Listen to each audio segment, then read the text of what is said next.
Hello, alo Mila Mia, Time Sam your money view, Jelen choose live by Kimia.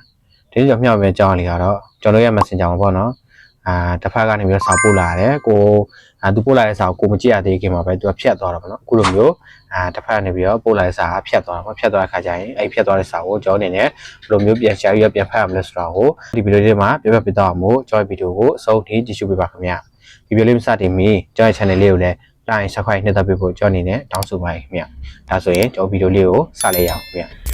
အရင်ဆုံးကျွန်တော်တို့ဖက်သွားတဲ့ message တွေကိုကျွန်တော်ပြန်ချဖို့အတွက်အရင်ဆုံးကျွန်တော်တို့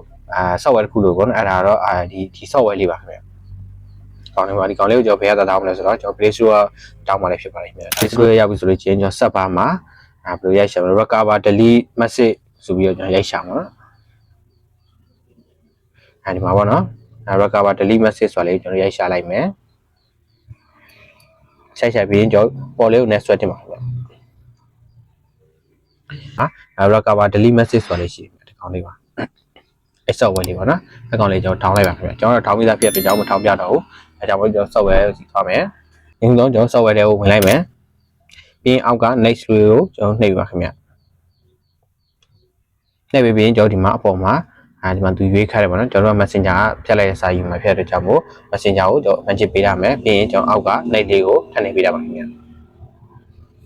ပြီးရင်ကျွန်တော်ဒီမှာပေါ့နော်တော့ permission ပေးခိုင်းတော့ permission ပေးခိုင်းတဲ့ကြောင့်ကျွန်တော်ဒီနေရာလေးကိုထပ်နေပေးမယ် Util Floater ဆိုတဲ့ file လေးကိုကျွန်တော်နှိပ်ပေးပါခင်ဗျပြီးရင်ကျွန်တော် allow ဆိုတာလေးကိုကျွန်တော်ထပ်နှိပ်ပေးပါခင်ဗျအဲ့ဒါဆိုတခု permission ပေးပါပြီးရင်ကျွန်တော်နောက်တစ်ခု layer notification ဆိုပြီးကျွန်တော်နှိပ်ပေးပါခင်ဗျအဲ့ပြီးရင်ကျွန်တော်ဒီမှာ allow notification access ဆိုတာလေးဒီမှာခလုတ်လေးရှိတယ်အကောင်လေးကျွန်တော် on ပေးလိုက်ပါခင်ဗျအဲ့ကျွန်တော်ဒီမှာ on ပေးလိုက်ပြီဆိုရင်ကျွန်တော်ဒီအောက်ဆုံးကအမှာ wine တောက်လေးမှာအမှန်ချစ်လေးချစ်ပေးပါပြီးရင်ဒီမှာသူပြတဲ့စက္ကန့်လေးကိုစောက်ပေးပါတော့အဲ့ဒီမှာဒါဆိုရင်ဒီမှာ okay လေးကိုကျွန်တော်နှိပ်ပေးပါခင်ဗျဒါဆိုရင်ကျွန်တော်တို့ဒီမှာတစ်ခုပြီးတော့နှစ်ခုပြီးသွားပြီအဲ့ဆိုအောက်ဆုံးကတစ်ခေါက်ပဲကျန်ပါတော့ခင်ဗျအကြောင်းကိုအောက်ဆုံးအကောင်လေးကိုကျွန်တော်နှိပ်ပေးပါခင်ဗျဟော you လေးကိုနှိပ်ပေးပါခင်ဗျ notification ကိုထပ်နှိပ်ပေးပါခင်ဗျဒီကိုဝက်ထပ်နေပြပါခင်ဗျဒီ performance ကိုထပ်နေပြပါခင်ဗျ nutrition ဝက်ထပ်နေပြပါခင်ဗျနှိပ်ပြီးဆိုလို့ရှိရင်ကျွန်တော်ဒီမှာနှိပ်လေးကိုကျွန်တော်ထပ်နှိပ်ပြပါခင်ဗျပြီးရင်ကျွန်တော် allow ဆိုတာလေးကျွန်တော်နှိပ်လိုက်ပါခင်ဗျဒါရသွားပြီပေါ့နော်ရသွားတဲ့ခါကျလို့ရှိရင် software အရင်ဖွင့်ပြီးမှဒီမှာ message မှာကျွန်တော်ကဒီမှာ delete လုပ်လိုက်တဲ့ဆိုမှကျွန်တော် notification ကြပြီးတော့တက်ကြည့်လို့ရမှာလည်းဖြစ်ပါတယ်ခင်ဗျဒါကြောင့်မို့ကျွန်တော်ဒီမှာသူပို့လာတယ်ဗာပို့လာတယ်မသိဘူးအဲကြောင့်မို့ကျွန်တော်တို့